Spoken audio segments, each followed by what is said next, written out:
بلوچستان کے ضلع مستقل میں گزشتہ ہفتے پیش آنے والے واقعے میں نامعلوم مسلح افراد نے 2 بسوں کو روک کر شناخت کارڈ چیک کرنے کے بعد مبینہ طور پر نسلی بنیادوں پر 9 مسافروں کو گولی مار کر قتل کیا۔ حکام کے مطابق یہ واقعہ غیر بلوچوں کو نشانہ بنانے کے واقعات کی تازہ کڑی ہے۔ واقعہ موسیٰ خیل اور جوب کی سرحد کے قریب سرگڈاکا میں پیش آیا۔ تو 9 ڈیڈ باڈیز کی ہمیں اطلاع ملی تھی۔ ریسکیو 1122 ڈی جی خان نے یہاں سے ایمبولینسز موو کروائیں اور ان ڈیڈ باڈیز کو ریسیو کیا B M P check post سے۔ یہ پنجاب کے مختلف اضلاع سے ان کا تعلق تھا، چوک قریشی سے، گجرانوالہ سے، گجرات سے، خانیوال سے، لاہور سے، لودھنا سے، اٹک سے اور فیصل آباد۔ تاحال کسی گروپ نے واقعے کی ذمہ داری قبول نہیں کی، تاہم سیکورٹی حکام کا ماننا ہے کہ یہ حملہ کالعدم بلوچ لبریشن آرمی BLA کی حکمت عملی کا حصہ ہو سکتا ہے، جو ماضی میں بھی ایسے حملے کر چکی ہے۔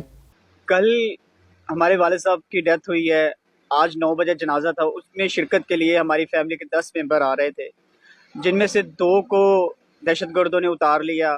رات گئے ہمیں اطلاع ملی کہ ان کو شہید کر دیا گیا ہے۔ ہم پھر بھی حوصلہ نہیں ہارتے۔ 9 بجے والد صاحب کا جنازہ ہے، وہ راستے میں ان کی میتیں آ رہی ہیں۔ اس ملک کی خاطر میرے بھائی قربان ہوئے ہیں۔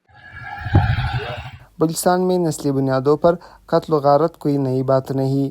گزشتہ 1 دہائی کے دوران ایسے کئی ہولناک واقعات پیش آ چکے ہیں جن میں اکثریت غیر بلوچ مزدوروں، اساتذہ اور عام شہریوں کو نشانہ بنایا گیا۔ رواں سال 18 اور 19 فروری کی شب بلوچستان کے ضلع بارکان تحصیل لکھنئی میں 7 افراد کو اس وقت بسوں سے اتار کر قتل کیا گیا جب وہ کوئٹہ سے لاہور کے لیے سفر کر رہے تھے۔ اس کے علاوہ گزشتہ برس اگست میں بارکان سے ملحقہ ضلع موسیٰ خیل کے علاقے راڑاشم میں بسوں سے اتار کر 23 افراد کو قتل کیا گیا تھا۔ اسی طرح گزشتہ برس نوشکی میں ایران جانے والے پنجاب سے تعلق رکھنے والے 9 مسافروں کو بسوں سے اتار کر قتل کیا گیا تھا۔ 2008 سے 2014 تک تربت اور پنجگور میں درجنوں پنجابی اساتذہ، دکاندار اور مزدور نشانہ بنے۔ متعدد کو خط دے کر بلوچستان چھوڑنے کا کہا گیا۔ ایک دہائی سے یہ چیزیں چلی ہیں اور بلوچستان میں ایتھنک بنیاد پر ہو یا آپ کے سیکٹیرین بنیاد پر تو 90 سے یہ چیزیں چلی آ رہی ہیں۔ 2000 میں بہت زیادہ شارپ ہو گیا۔ ایتھنک بنیاد پہ 2006 آپ کہہ لیں کہ تھوڑا بہت سٹارٹ ہوا، پھر اور زیادہ ہوا، اور زیادہ یہ چیزیں ہوئیں۔ 2012-14 میں 11 میں یہ اور زیادہ ہوئیں۔ یہی ایک دہائی سے اگر آپ کہہ لیں اس کو، پچھلے کوئی 12-15 سال سے۔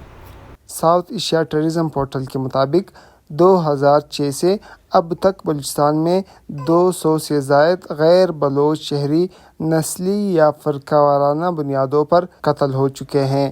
بلوچستان میں جاری تنازعہ ایک طرف علیحدگی پسند گروہوں اور دوسری طرف ریاستی اداروں کے درمیان محاذ آرائی کی شکل اختیار کر چکا ہے۔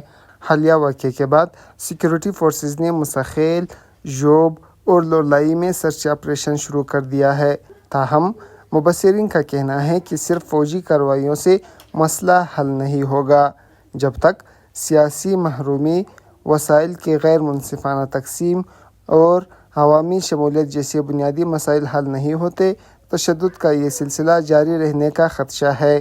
روٹ کاز کو دیکھیں کہ عام آدمی پر توجہ دی جائے کہ عام آدمی، عام نوجوان جو ہے وہ کیوں ڈرفٹ ہو رہا ہے، وہ کیوں کسی طرف جو ہے وہ اس کی جو ہے انکلینیشن جو ہے، اس کا جھکاؤ جو ہے وہ کیوں دوسری طرف ہو رہا ہے، وجہ کیا ہے؟ بے روزگاری ہے یا سسٹم جو ہے، اس سسٹم میں جو اس وقت پارلیمانی سسٹم ہے، کیا وہ ہم ڈیلیور نہیں کر رہے ہیں لوگوں کو، لوگوں تک ہمارے جو ایفرٹس ہیں وہ اس کے ثمرات ان تک پہنچ نہیں رہے ہیں، کیا وجہ ہے؟